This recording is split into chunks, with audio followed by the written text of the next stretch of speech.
Chapitre 5. La traversée de la rivière. Les Outriliens ont toujours tourné les habitants des Six-Duchés en dérision, traitant d'esclaves de la terre et de fermiers bons seulement à gratouiller le sol. Eda, la déesse mère que l'on remercie pour les récoltes abondantes et les troupeaux qui vont croissant, est regardée avec dédain par les Outriliens qui la considèrent comme la déesse de gens rassis et sans caractère. Ils n'adorent pour leur part qu'elle, le dieu de la mer. Ce n'est pas une divinité à laquelle on rend grâce, mais par laquelle on prête serment, et les seuls bienfaits qu'il répand sur ses fidèles prennent la forme de tempêtes et d'épreuves destinées à les endurcir. En cela, les Outriliens jugèrent bien mal les habitants des Six-Duchés. Ils croyaient que des gens qui semaient du blé et élevaient des troupeaux ne seraient pas plus vaillants que des moutons. Ils se présentèrent chez nous en massacreurs et en destructeurs, et prirent le souci que nous avions les uns des autres pour de la faiblesse. Cet hiver-là, les petits gens de Serres, de Béarn, de Ripon et de Orfond, pêcheurs, bouviers, gardeuses d'oies et porchers, prirent la suite d'une guerre que nos nobles chamailleurs et nos armées dispersées menaient avec si peu d'efficacité et la conduisirent à leur façon. Au bout d'un certain temps d'oppression, le bas peuple d'un pays se soulève et prend sa propre défense, que ce soit contre un ennemi étranger, contre un seigneur injuste.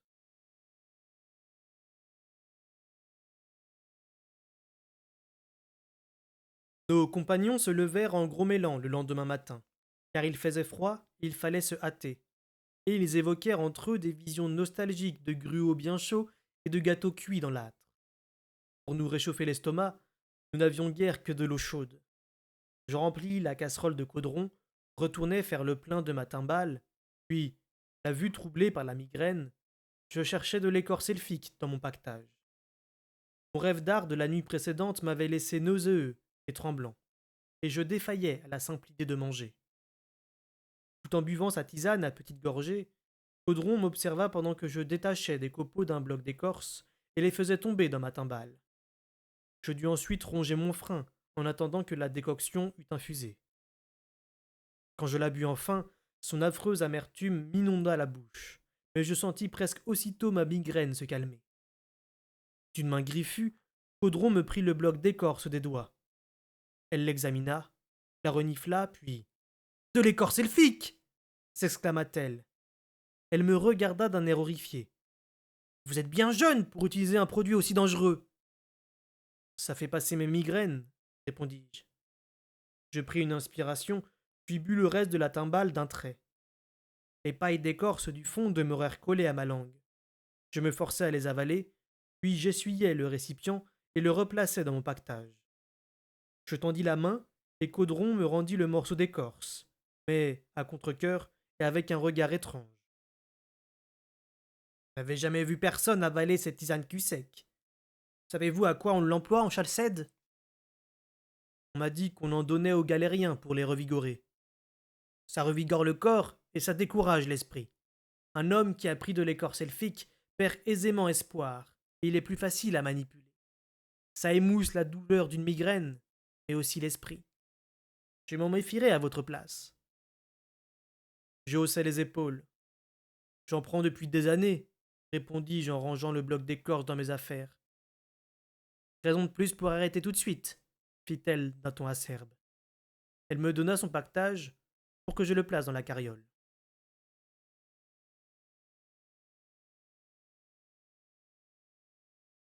La moitié de l'après-midi était écoulée quand Nick ordonna une halte. Puis il partit en avant avec deux de ses hommes, tandis que les autres nous assuraient que tout allait bien. Nick se rendait à la rivière pour préparer le lieu de traversée. Je n'eus même pas besoin de regarder œil de nuit. Il s'éclipsa pour suivre Nick et ses hommes. Je me laissai aller contre le dossier de mon siège et serrai les bras sur ma poitrine dans l'espoir de me réchauffer. Hé, vous! Rappelez votre chien! M'ordonna soudain un des hommes de Nick. Je me redressai et cherchai ostensiblement œil de nuit du regard. Il a dû sentir un lapin, c'est tout. Il va revenir, il me suit partout. Rappelez-le tout de suite! Fit l'homme d'un ton menaçant. Je me levai donc, montai sur le siège de la carriole et appelai œil de nuit, qui ne revint pas. J'ai haussé les épaules d'un air d'excuse et me rassis. Un des hommes continua de m'observer d'un air mauvais, mais je n'en avais cure. La journée avait été limpide et froide, et le vent mordant. Caudron avait conservé un silence pitoyable. Quant à moi, dormir à même le sol avait réveillé ma douleur à l'épaule qui était maintenant continue, et je préférais ne pas imaginer ce que la vieille femme endurait. J'essayais de penser seulement au fait que nous aurions bientôt franchi la rivière et que les montagnes ne seraient alors plus très loin. Une fois là-bas, je me sentirais peut-être enfin à l'abri du clan de Royal. Certains des hommes tirent des cordes près de la rivière. Je fermais les yeux et m'efforçais de voir par ce deuil de nuit. C'était difficile, car ils regardaient les hommes eux-mêmes alors que je souhaitais voir la tâche à laquelle ils étaient attelés. Mais à l'instant où je comprenais qu'ils se servaient d'une corde pour entendre une autre, plus épaisse, en travers du courant, deux autres contrebandiers, dans un coude de la rive d'en face, se mirent à dégager à gestes vigoureux un entassement de bois flotté. Un bac apparut bientôt, et les hommes entreprirent de casser à coups de hache la glace qui l'encroûtait. Réveillez-vous me dit Caudron d'un ton agacé en m'enfonçant l'index dans les côtes. Je me redressai et m'aperçus que l'autre chariot s'était déjà mis en branle. J'agitai les rênes de la jument et nous suivîmes le mouvement. Nous empruntâmes brièvement la route de la rivière avant de la quitter pour nous arrêter sur une portion de la rive dépourvue d'arbres. Près de l'eau se dressaient les restes de quelques masures que les flammes semblaient avoir détruites plusieurs années plus tôt. Il y avait aussi un appontement grossier en bois et en mortier, fort décrépit aujourd'hui. Sur l'autre berge, je distinguais le vieux bac à moitié immergé. Il était en partie couvert de glace, mais également d'herbes mortes. Manifestement, il n'avait pas flotté depuis de nombreuses saisons. Les cahutes édifiées non loin étaient en aussi triste état que celles de notre côté, car leur toit de chaume était complètement effondré. Derrière elles s'élevaient des collines aux pentes douces, garnies de conifères, et encore au-delà se dressaient dans le lointain, majestueuses, les cimes du royaume des montagnes. Une équipe avait attaché le bac et le halait vers nous, la proue pointée face au courant. L'embarcation était fermement accrochée à la corde de traction, mais cela n'empêchait pas la rivière impétueuse de s'acharner à la décrocher. Vu sa petite taille, un chariot et son attelage y tiendraient tout juste. En dehors d'un garde-fou de part et d'autre, ce n'était qu'un pont plat, sans rebord. Sur notre rive, les poneys de Nick et de ses hommes avaient été harnachés de façon à tirer la corde de remorque du bac, tandis qu'en face, patient, un attelage de mules reculait lentement vers la rivière. La proue de l'embarcation qui s'approchait ne cessait de monter et de descendre sous les coups de butoir de l'eau. Le courant écumait et bouillonnait le long de ses flancs, et, de temps en temps, une vague balayait le pont lorsque l'avant piquait. Nous n'arriverions pas secs de l'autre côté. Les pèlerins échangeaient des murmures angoissés, quand une voix d'homme s'éleva soudain parmi eux pour y mettre fin. Nous n'avons pas le choix, que je sache, pensa-t-il. Tous se turent alors et regardaient avec inquiétude le bac approcher. Le chariot et l'attelage de Nick furent de la première traversée, peut-être afin de rendre courage aux pèlerins. Le bac fut tiré contre le vieil appontement et amarré par l'arrière. Je percevais la contrariété des bêtes, mais aussi leur habitude de la manœuvre. Nick lui-même les mena à bord et leur tint la tête pendant que deux de ses hommes faisaient tant bien que mal le tour du chariot pour l'élinguer au taquet. Après quoi, Nick débarqua et agita la main. Tandis que les deux hommes se plaçaient chacun près de la tête d'un des chevaux, l'attelage de mules de l'autre rive se mit à tirer sur la corde. Le bac commença de s'éloigner. Chargé, il enfonçait davantage qu'à l'aller, mais il dansait aussi beaucoup moins sur le courant. Par deux fois, la proue se dressa, puis retomba si bas que l'eau passa par-dessus. Muets, nous observions la traversée. Arrivé de l'autre côté, l'embarcation fut amarrée la proue la première, le chariot détaché, et les hommes le conduisirent vers le sommet de la colline. Là, vous voyez, il n'y a pas de quoi s'inquiéter. Nick affichait un sourire assuré, mais j'aurais été étonné qu'il crût à ses propres paroles.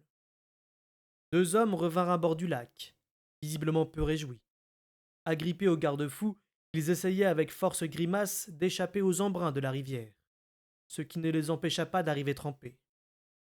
L'un d'eux fit signe à Nick de venir à l'écart et se mit à lui parler d'un ton furieux. Mais notre guide lui tapa sur l'épaule en éclatant d'un rire sonore comme si la situation lui paraissait du plus haut comique. Il tendit la main et l'autre y déposa une petite bourse. Il la soupesa d'un air appréciateur avant de l'accrocher à sa ceinture. Je tiens toujours parole, dit-il aux deux hommes. Puis il revint vers notre groupe à grands pas. Les pèlerins devaient passer ensuite. Certains auraient voulu traverser à bord du chariot, mais Nick leur expliqua patiemment que plus la charge serait lourde, plus le bac enfoncerait dans l'eau. Il les fit embarquer et s'assura que chacun pouvait s'agripper efficacement au garde-fou. Vous aussi cria-t-il en faisant signe à Caudron et Astérie. Je traverserai avec ma carriole, répondit Caudron. Mais Nick secoua la tête. Votre jument ne va pas apprécier le voyage. Si elle s'affole en plein milieu, vous serez contente de ne pas être sur le bac avec elle, croyez-moi. Je sais ce que je fais. Il me jeta un coup d'œil. Tom, ça vous dérange de passer avec la jument? Vous avez l'air de savoir vous y prendre avec elle.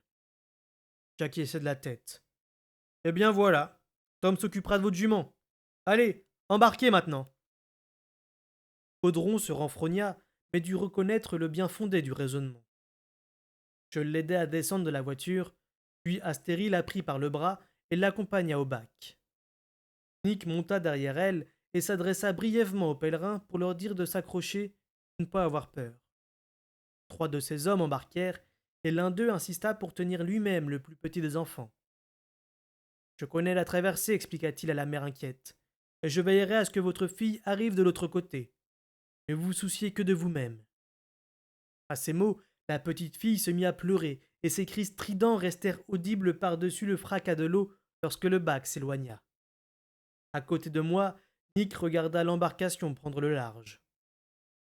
Tout va bien se passer, dit-il, en s'adressant autant à lui-même qu'à moi. Il se tourna vers moi avec un sourire complice. Eh bien, Tom, encore quelques voyages et je porterai votre jolie babiole. J'acquiesçai sans répondre. J'avais donné ma parole, mais je ne m'en réjouissais pas. Malgré ses propos confiants, je l'entendis pousser un soupir de soulagement lorsque le bac accosta de l'autre côté. Les pèlerins débarquèrent en hâte, sans attendre que les hommes eussent fini de l'amarrer. Je regardai Astérie et des Caudrons à descendre, puis quelques compagnons de Nick les pressèrent de gravir la berge pour se mettre sous le couvert des arbres. Enfin, le bac revint vers nous avec 2 hommes à bord, et embarqua le chariot des pèlerins accompagné de ses poneys. Les bêtes n'y mirent aucune bonne volonté, et il fallut qu'on leur mette un bandeau sur les yeux et que 3 hommes les tirent pour les faire monter sur le bac. Une fois attachés, les chevaux continuèrent à s'agiter, à renifler et à encenser. Arrivé à l'autre rive, l'attelage n'eut pas besoin d'encouragement pour débarquer promptement le chariot. Après quoi, un homme prit les guides et fit gravir la colline au chariot qui disparut derrière le sommet. Les 2 hommes qui revinrent cette fois-là connurent la pire traversée de toutes. Ils avaient accompli la moitié du trajet quand un arbre énorme apparut dans la rivière. Le courant le portait droit sur eux, et ses racines tordues évoquaient une main monstrueuse qui s'agitait sur l'eau. D'un cri, Nick excita nos poneys et nous boudîmes tous pour les aider à tirer la corde. Mais cela n'empêcha pas le tronc de heurter obliquement le bac. Les 2 hommes hurlèrent car le choc les avait arrachés au garde-fou, et l'un d'eux faillit même passer par-dessus bord. Il ne dut la vie sauve qu'à un espar auquel il s'accrocha avec la dernière énergie. Ils débarquèrent sur notre rive, l'air furieux et le juron à la bouche, comme s'ils suspectaient l'accident de ne pas en être un. Nick fit amarrer le bac et vérifia personnellement tous les liens qui le rattachaient à la corde de traction. L'impact avait décelé un des garde-fous. Il secoua la tête et en avertit ses hommes, tandis qu'il menait le dernier chariot à bord. La traversée ne fut pas plus éprouvante que les autres.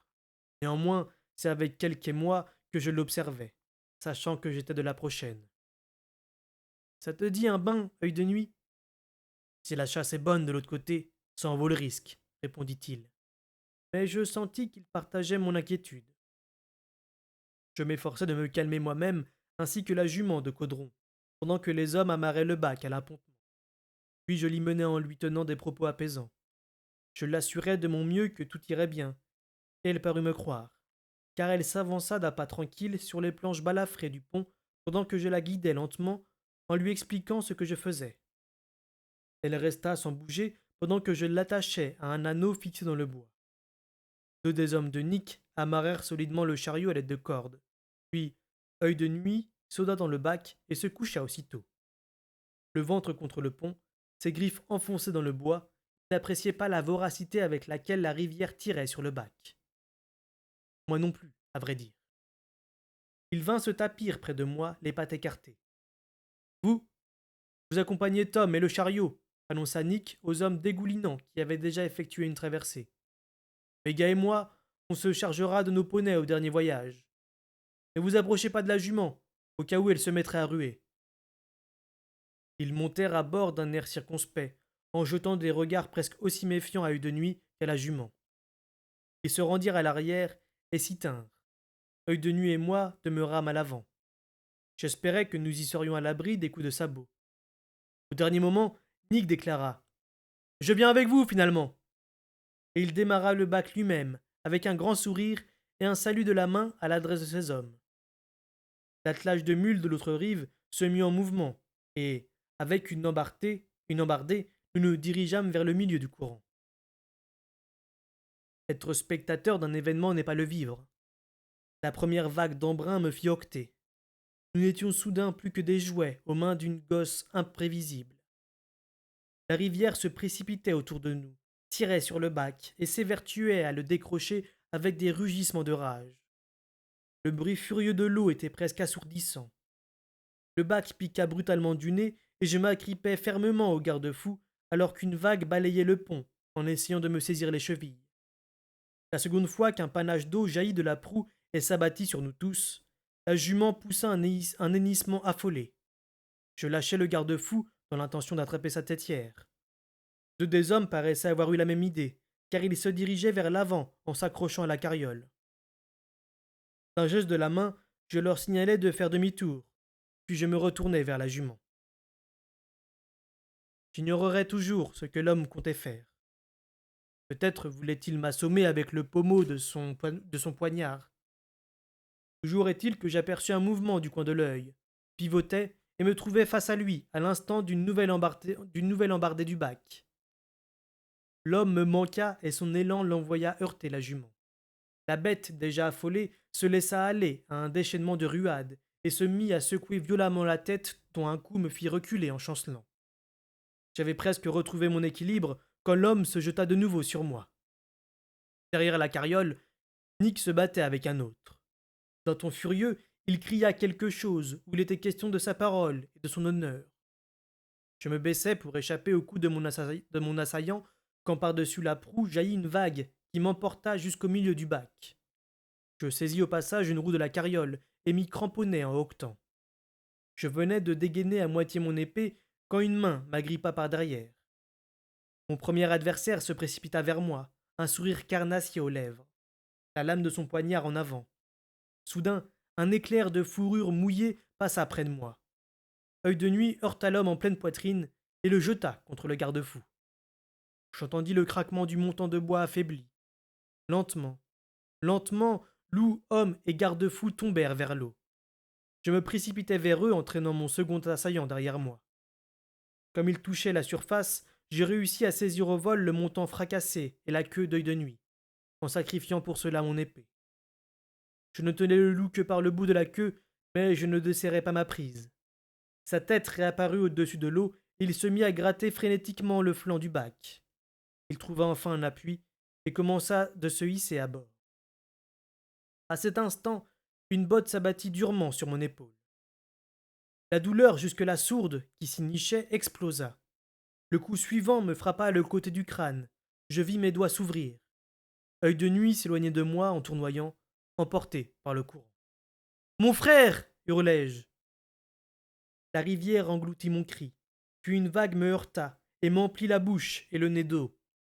Quand il se fut évacué du pont, j'essayai de me redresser, mais l'homme qui m'avait fait lâcher prise à coups de botte était agenouillé près de moi, et je sentais la pointe de son poignard sur ma gorge. Ne bouge pas et accroche-toi, me dit-il d'un ton menaçant. Il se tourna et cria à Nick. Je fais ça à ma façon. Je ne répondis pas. Je tendais mon esprit de toutes mes forces pour atteindre le loup. Le bac dansait sous moi, le flot de la rivière passait en rugissant. Les vagues et les embruns me détrempaient. Froid, mouillé, de l'eau dans mon nez et dans ma gueule. Je suffoquais. Je ne savais plus ce qui était de mes sensations et de celles d'œil de nuit, si même il était encore de ce monde. Le bac racla soudain l'appontement de l'autre rive. Les hommes entreprirent de me relever, mais maladroitement. Le premier ôta son poignard de ma gorge avant que son camarade eût assuré sa prise sur mes cheveux. Je me redressai brusquement et les pris à partie, sans me soucier de ce qui pouvait m'arriver. Les chevaux affolés perçurent la haine et la rage que j'irradiais. Un homme s'approcha trop de la jument et un sabot lui défonça les côtes. Cela en laissait deux, du moins, le croyais-je. D'un coup d'épaule, j'en précipitai un à la rivière, mais il réussit à se rattraper au bord du bac et à y rester agrippé, tandis que j'étranglais son compagnon. Je lui serrai la gorge, tout en lui tapant le crâne sur le pont, quand les autres me tombèrent dessus. Ceux-là ne dissimulaient pas leur livrée brune et or. J'essayai de les pousser à me tuer, mais en vain. J'entendis des cris en haut de la colline. Il me sembla reconnaître la voix furieuse d'Astérie. Quelque temps après, je gisais, ligoté sur la berge enneigée. Un homme montait la garde près de moi, l'épée au clair. J'ignorais si c'était une menace à mon encontre ou s'il était chargé d'empêcher ses acolytes de me tuer. Il se tenait en cercle autour de moi et me regardait avec des yeux avides, telle une meute de loups qui vient d'abattre un cerf. Je tendis frénétiquement mon esprit sans me soucier de ce qu'il pouvait me faire. Quelque part, je sentis qu'œil de nuit luttait pour survivre, mais je le perdis peu à peu, alors qu'il mettait toute son énergie à ne pas mourir. Nick fut brutalement jeté à mes côtés. Un de ses yeux commençait à enfler, et, quand il me sourit, je vis que du sang teintait ses dents. Eh bien, voilà de l'autre côté de la rivière, Tom.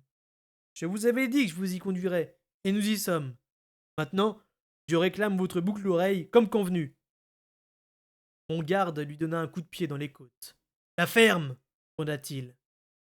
Ce n'était pas l'accord, dit Nick quand il put reprendre son souffle. Il regarda les hommes assemblés et chercha auquel s'adresser. J'avais un marché avec votre capitaine. Je devais lui amener cet homme, et en retour, il me donnait de l'or et le libre passage, pour moi et les autres. Le sergent éclata d'un rire mordant. Bah, ce ne serait pas le premier marchand que le capitaine Mark aurait passé avec un contrebandier. Ce qui est bizarre, c'est que ça ne nous a jamais rien à rapporter à nous, hein, les gars? De toute façon, le capitaine Mark, la rivière l'a emporté loin d'ici. Maintenant, alors, je ne vois pas comment on saurait ce qu'il vous a promis.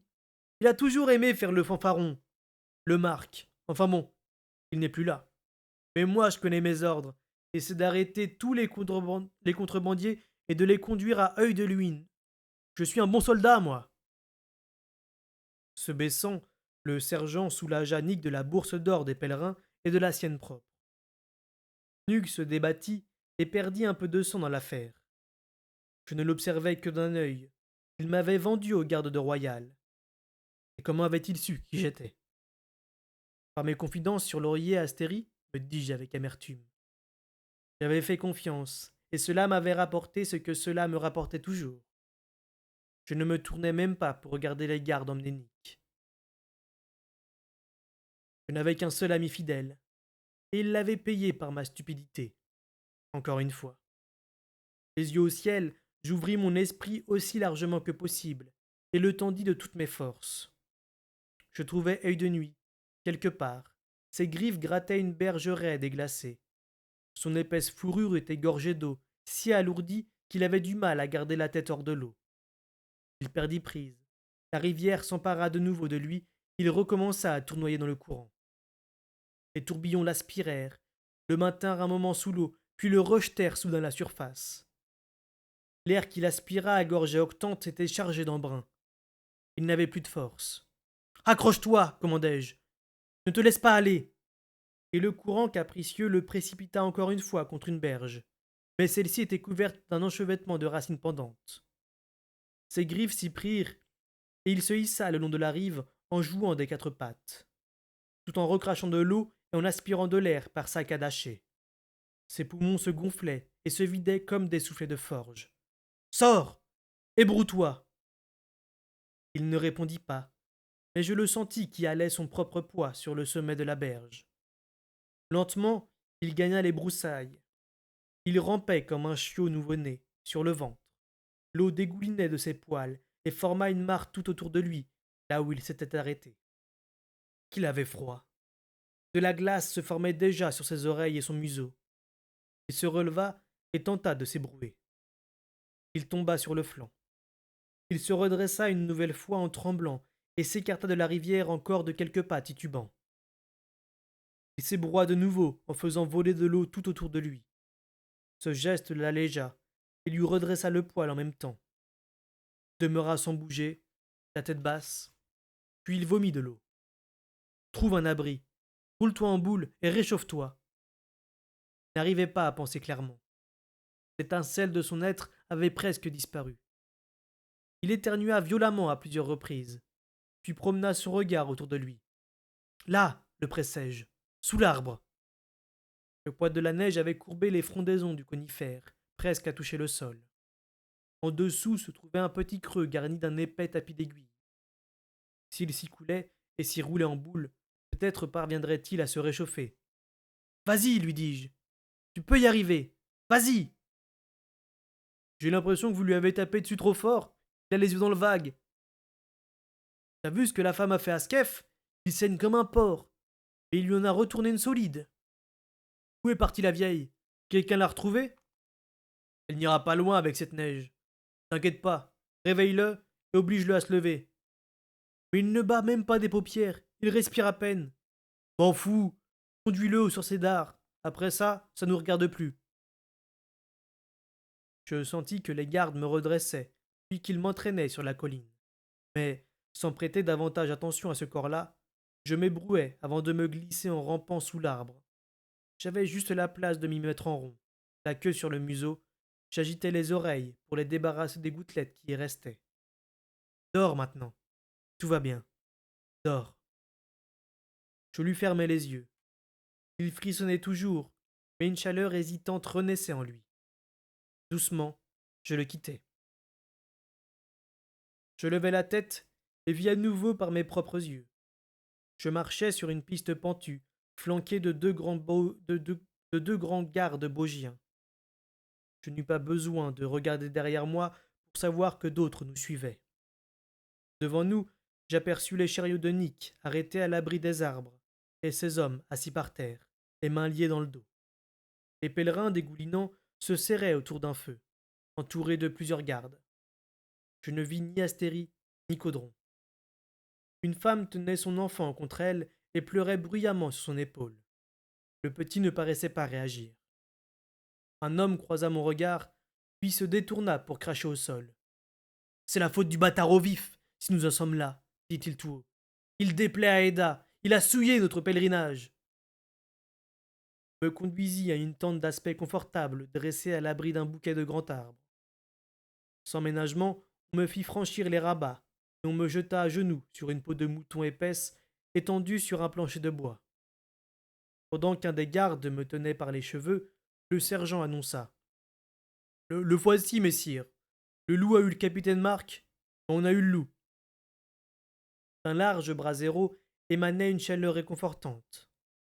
Il y avait bien des jours que je n'avais pas mis les pieds dans un lieu où régnait une température aussi douillette, au point que j'en étais presque hébété. Ronce, en revanche, ne partageait pas mon avis. Installé dans un fauteuil en bois de l'autre côté du brasero, les jambes tendues vers le feu, il portait une robe à capuchon et plusieurs épaisseurs de fourrure, comme s'il n'avait que ses vêtements pour le protéger du froid nocturne. Il avait toujours eu une large carrure, mais aujourd'hui, il était corpulent. Il portait les cheveux bouclés, l'imitation de royal, et ses yeux sombres brillaient d'un éclat irrité. Comment se fait-il que tu ne sois pas mort? Me lança-t-il. Il n'existait pas de bonne réponse à cette question. Je me contentai de le regarder, l'œil inexpressif, les remparts mentaux dressés. Il devint subitement cramoisi, et ses joues parurent se gonfler de colère. Il adressa un regard venimeux au sergent et d'une voix tendue. Rendez-moi compte clairement. Puis avant que l'autre pût obéir, vous avez laissé le loup s'échapper? Non, messire. Il a attaqué le capitaine. Ils sont tombés ensemble dans la rivière, messire, et ils ont été emportés. Avec un courant aussi rapide et une eau aussi froide, il n'avait aucune chance de s'en tirer. Mais j'ai envoyé quelques hommes en aval voir s'ils trouvaient le corps du capitaine. Il me faut aussi celui du loup, si la rivière le rejette. Prévenez vos hommes. Oui, messire. Avez-vous attrapé le contrebandier? Ce Nick? Bien, s'est-il enfui lui aussi? Le ton de Ronce dégoulinait de sarcasme. Non, messire. On tient le contrebandier et ses hommes. On tient aussi ceux qui voyageaient avec lui, mais ils se sont mieux défendus qu'on ne s'y attendait. Certains ont essayé de se carapater dans les bois, on les a coincés. D'après eux, ce sont des pèlerins qui se rendaient au sanctuaire d'Eda, dans les montagnes. Ça ne me regarde nullement. Quelle importance, la raison pour laquelle on enfreint la loi du roi, du moment qu'on l'enfreint. Avez-vous récupéré l'or que le capitaine avait donné au contrebandier? Le sergent prit l'air surpris. Non, messire. De l'or à un contrebandier, j'ai rien vu qui ressemble à ça. Peut-être que le capitaine Marc est tombé avec à la rivière, ou alors il ne l'avait pas donné à l'homme. Je ne suis pas un imbécile. J'en sais bien davantage sur ce qui se passe que vous ne le croyez. Retrouvez l'or, tout l'or, et rapportez-le ici. Avez-vous capturé tous les contrebandiers? Le sergent prit une inspiration et décida de dire la vérité. Il y en avait quelques-uns sur l'autre rive avec les poneys, on a pris Nick. Ils se sont enfuis à cheval avant qu'on... N'y pensez plus. Où est la comparse du bâtard? Le sergent le regarda d'un œil vide. Il ne devait pas connaître le terme. N'avez-vous pas attrapé une ménestrelle? Astérie? Fit Ronce acerbe. Le sergent eut l'air mal à l'aise. Elle s'est débattue, messire, pendant que les hommes maîtrisaient le bâtard sur l'appontement. Elle a foncé sur un de ceux qui la tenaient et elle lui a cassé le nez. Il a fallu un peu la brider pour la reprendre en main. Est-elle vivante? Le ton de Ronce ne laissait guère de doute sur le mépris que lui inspiraient leurs compétences. Le sergent rougit. Oui, messire, mais... D'un regard, Ronce le fit taire. Si votre capitaine était vivant à l'heure actuelle, il le regretterait. Vous ne savez absolument pas présenter un rapport ni dominer une situation. J'aurais dû être tenu au courant des événements minute par minute. La ménestrelle ne devait pas être témoin de ce qui se passait, mais capturée et isolée. Et il fallait être idiot pour essayer de maîtriser un homme sur un bac au milieu d'une rivière déchaînée alors qu'il suffisait d'attendre qu'il débarque. Votre capitaine aurait alors eu une dizaine d'épées à sa disposition. Quant au pot de vin payé au contrebandier, il me sera rendu. Vous ne toucherez votre solde qu'une fois la somme remboursée. Je ne suis pas un imbécile. Il foudroya de l'œil tous les soldats présents. Vous vous y êtes pris comme des sabraches. Vous n'avez aucune excuse. Il pinça les lèvres, puis, d'un ton cassant. Sortez, tous! Bien, messire. Messire et le prisonnier? Laissez-le ici. Placez deux hommes devant la tente, l'épée au clair. Je souhaite lui parler seul. Le sergent s'inclina et s'éclipsa promptement. Ces hommes l'imitèrent. Je levai les yeux et soutins le regard de Ronce. J'avais les mains liées dans le dos, mais nul ne me maintenait plus à genoux. Je me relevai et toisai Ronce de tout mon haut. Il se laissa examiner sans ciller, et, quand il parla, ce fut d'un ton calme, qui n'en rendait ses propos que plus menaçants. Je te répète ce que j'ai dit au sergent.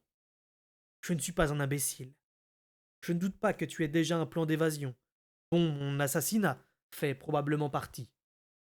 Sache que j'ai moi aussi un plan, dont ma survie fait partie. Je m'en vais te le dévoiler. C'est un plan tout simple, bâtard. J'ai toujours préféré la simplicité. Le voici. Si tu me causes le moindre désagrément, je te fais abattre. Comme tu l'as sans doute déduit, le roi royal désire qu'on t'amène à lui vivant. si possible. Ne crois pas que ça m'empêchera de te tuer si tu deviens gênant. Dans le cas où tu songeras à employer ton art, je te préviens que mon esprit est bien protégé. Et si j'ai le plus léger soupçon que tu cherches à t'en servir, ton art s'opposera aux épées de mes gardes. Quant à ton vif, ma foi, il me semble que mes problèmes sont résolus de ce côté-là aussi. Cependant, au cas où ton loup réapparaîtrait, lui non plus n'est pas à l'épreuve d'un coup d'épée. Je gardai le silence. M'as-tu compris? J'ai hoché la tête. Tant mieux. Si tu ne te rebelles pas, tu seras bien traité, de même que tes compagnons. Mais si tu fais des difficultés, ils partageront tes privations. Ça aussi, tu l'as bien compris. Son regard exigeait une réponse. Je pris un ton aussi calme que le sien pour répondre. Crois-tu vraiment que je me soucie que tu verses le sang de Nick alors qu'il m'a livré à toi? Il sourit, et j'en eus froid dans le dos, car ce sourire était autrefois celui d'un apprenti charpentier, au caractère enjoué. Mais c'était un autre ronce qui portait aujourd'hui sa dépouille. Tu es malin, bâtard, et tu l'as toujours été, mais tu as le même point faible que ton père et le prétendant. Tu es persuadé que l'existence d'un seul de ces paysans vaut la tienne. Fais le moindre ennui, et ils le payeront tous de leur sang, jusqu'à la dernière goutte. Est-ce clair? Même Nick. Il avait raison. Je ne supportais pas d'imaginer les pèlerins payant pour mon audace. Et si je me montre coopératif, demandai-je à mi-voix, que leur arrivera-t-il? Mes préoccupations ridicules lui firent secouer la tête. 3 ans de servitude. Si j'étais moins clément, je leur ferais trancher une main, car ils ont clairement désobéi aux ordres du roi en tentant de franchir la frontière. Et ils méritent la punition des traîtres. 10 ans pour les contrebandiers. Peu de ces derniers y survivraient.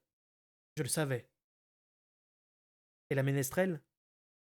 J'ignore pourquoi. Mais il répondit à ma question. Elle? Elle doit mourir. Tu le sais déjà. Elle connaissait ton identité, car Guillaume l'avait interrogée à Lac Bleu. Pourtant, elle a décidé de t'aider au lieu de servir son roi. C'est une renégate. Ces paroles mirent le feu à ma colère. En m'aidant, c'est le vrai roi qu'elle sert, et quand vérité reviendra, tu sentiras le poids de son courroux. Nul ne pourra te protéger, toi ni le reste de ton prétendu clan. Ronce resta un instant à me dévisager. Je me ressaisis. On aurait dit un enfant qui en menace un autre, des foudres de son grand frère. Mes propos étaient vains, et pire encore. Garde! Ronce n'avait pas crié. Il avait à peine élevé la voix. Mais les 2 hommes entrèrent aussitôt, l'épée pointée vers moi. Ronce fit comme s'il n'avait pas remarqué les armes. Amenez-nous la ménestrelle, et veillez à ce qu'elle ne se débatte pas, cette fois-ci. Les gardes hésitèrent, et Ronce secoua la tête en soupirant. Allez, tous les deux. Envoyez-moi aussi votre sergent. Quand ils furent sortis, il me regarda et fit une grimace de dégoût. Tu vois ce qu'on me donne pour travailler? Œil de Lune a toujours été le dépotoir de l'armée des Siduchés, et je me retrouve avec des poltrons, des crétins, des mécontents et des comploteurs. Après quoi, je dois affronter le mécontentement de mon roi quand il sabote les missions qu'on leur confie. J'eus l'impression qu'il espérait vraiment ma sympathie. Mais, du coup, Royal t'a envoyé les rejoindre, répondis-je. Il me fit un sourire étrange. Comme le roi subtil y avait envoyé ton père et vérité. C'était exact. Je baissai les yeux sur l'épaisse toison qui couvrait le plancher et qui absorbait l'eau dont je dégoulinais. La chaleur du brasero s'infiltrant en moi me faisait frissonner par à coups comme si mon corps relâchait le froid qui s'y était introduit. Un instant, je tendis mon esprit. Mon loup dormait à présent, il avait plus chaud que moi. Ronce prit une carafe sur une petite table près de son fauteuil et se servit une timbale de bouillon de bœuf fumant, dont l'arôme me monta aux narines. Il en avala une gorgée avant de se radosser dans son fauteuil en soupirant. Nous avons fait du chemin depuis notre première rencontre, n'est-ce pas? Il avait presque un ton de regret. Je hochai vaguement la tête. Ronce était quelqu'un de prudent, et il n'hésiterait certainement pas à mettre ses menaces à exécution. J'avais vu la forme de son art, et constaté la façon dont Galen l'avait tordu, gauchi pour en faire un instrument à l'usage de Royal. Il était fidèle à un petit prince plein de morgue. Cela, Galen l'avait gravé en lui, et il était incapable de séparer cette fidélité de son art. Il avait envie de pouvoir, il adorait l'existence indolente que lui valait son talent. Ses bras n'étaient plus gonflés de muscles acquis par le travail. En revanche, son ventre tendait le tissu de sa tunique et ses bajoux pendaient lourdement. Il paraissait plus vieux que moi de 10 ans, mais il défendrait sa position contre tout ce qui pourrait la menacer, et il la défendrait férocement. Le sergent arriva le premier dans la tente, mais ses hommes se présentèrent peu après avec Astérie. Elle marchait entre eux et entra d'un air digne, malgré son visage couvert d'échymoses et ses lèvres enflées. Et c'est avec un calme glacé qu'elle se tint devant Ronce sans le saluer. J'étais peut-être le seul à percevoir la fureur qu'elle contenait. Elle ne manifestait en tout cas nulle crainte. Elle était à côté de moi, et Ronce nous dévisagea l'un et l'autre. Puis il pointa le doigt sur elle. Ménestrel, vous savez que cet homme est fils de chevalerie, le bâtard au vif. Astérie ne répondit pas. Ce n'était pas une question. À Lac Bleu, Guillot du clan de Galène, serviteur du roi royal, vous a proposé de l'or, de l'argent de bonne aloi, si vous nous aidiez à capturer cet homme. Or, vous avez nié savoir où il se trouvait. Il se tut, comme pour lui laisser l'occasion de s'exprimer. Elle garda le silence. Pourtant, nous vous découvrons ici, en sa compagnie. Il prit une profonde inspiration. Et voici qu'il affirme qu'en l'aidant, vous servez vérité le prétendant, et me menace du courroux de vérité. Dites-moi, avant que je ne prenne des mesures, êtes-vous d'accord avec ces propos, ou bien parle-t-il indûment en votre nom? Il lui offrait une chance de s'en tirer. J'espérais qu'elle aurait le bon sens de la saisir. Je vis Astérie déglutir, puis, sans me regarder, elle répondit d'une voix basse et maîtrisée. Je n'ai besoin de personne pour parler en mon nom, Seigneur, et je ne sers personne non plus. Je ne sers pas fils de chevalerie. Elle s'interrompit, et j'éprouvai un sentiment étourdissant de soulagement. Mais alors, elle prit son souffle et poursuivit. Toutefois, si vérité le voyant est vivant, c'est le roi légitime des six duchés. Et sans doute ceux qui disent le contraire connaîtront le poids de sa colère, s'il revient. Ronce poussa un soupir et secoua la tête d'un air navré. D'un geste, il appela un garde. Toi, casse-lui un doigt, n'importe lequel. Je suis ménestrel s'exclama Astérie, horrifiée, en regardant Ronce avec une expression incrédule, comme tous ceux qui étaient présents sous la tente. Il n'était pas sans précédent de voir un ménestrel exécuté pour trahison. Mais tuer un ménestrel était une chose, le mutiler en était une autre. N'as-tu pas entendu ce que j'ai dit? Demanda Ronce, comme l'homme hésitait. Ah, mais sire, c'est une ménestrelle. Le garde paraissait aux abois. Ça porte malheur de blesser un ménestrel. Ronce se tourna vers son sergent. Tu feras donner à cet homme 5 coups de fouet avant que je me retire pour la nuit. 5. N'oublie pas. Et je veux pouvoir compter les cinglures sur son dos. Oui, messire, dit le sergent d'une voix défaillante. Ronce revint au garde. Casse-lui un doigt, n'importe lequel. Il répéta l'ordre comme si rien ne s'était passé. L'homme s'approcha d'Astérie, hébété.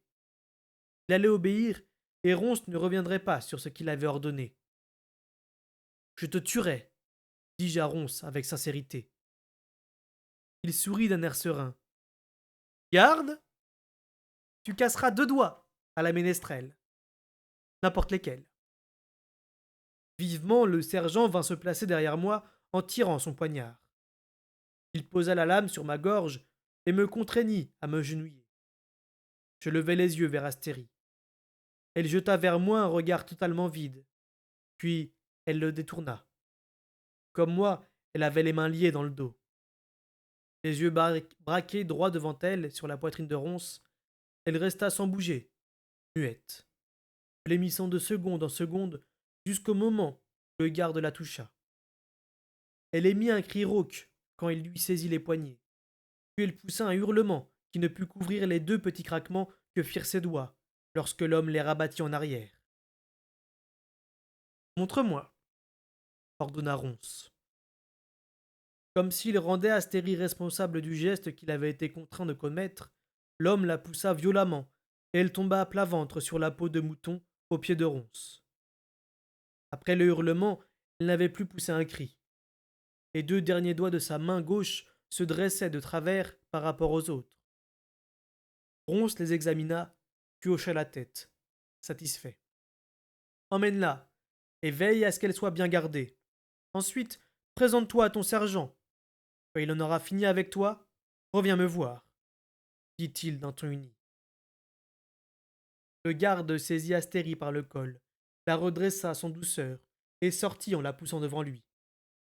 Il paraissait à la fois en colère et sur le point de se trouver mal.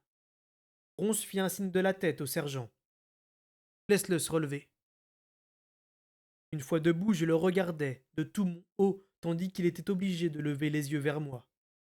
Cependant, il ne subsistait plus le moindre doute sur celui qui était le maître de la situation. Et c'est d'une voix très basse qu'il remarqua. Tout à l'heure, tu disais m'avoir compris. À présent, j'en suis sûr. Ton trajet, et celui de tes compagnons, jusqu'à œil de lune, peut être rapide et sans difficulté. Bien, il peut en être autrement. Ça ne dépend que de toi. Je ne répondis pas. Ce n'était pas nécessaire. Sur un signe de Ronce, le 2e garde me conduisit dans une autre tente occupée par 4 de ses camarades. Là, il me donna du pain, de la viande et une timbale d'eau. Docilement, je le laissai me lier les mains par devant afin de me permettre de manger. Ensuite, il me montra du doigt une couverture dans un angle, et j'allais m'y installer comme un chien obéissant. Les soldats me rattachèrent les mains dans le dos et me lièrent les pieds. Ils alimentèrent le brasero toute la nuit et restèrent toujours au moins à 2 pour me surveiller. Cela m'était égal. Je me retournai face à la paroi de la tente, fermai les yeux et allais non au pays des songes, mais auprès de mon loup. Sa fourrure était presque entièrement sèche, mais il dormait toujours épuisé. Le froid et la brutalité de la rivière l'avaient laissé rompu. Je me consolais du mieux que je le pouvais. Œil de nuit était vivant, et il dormait. Mais sur quelle rive?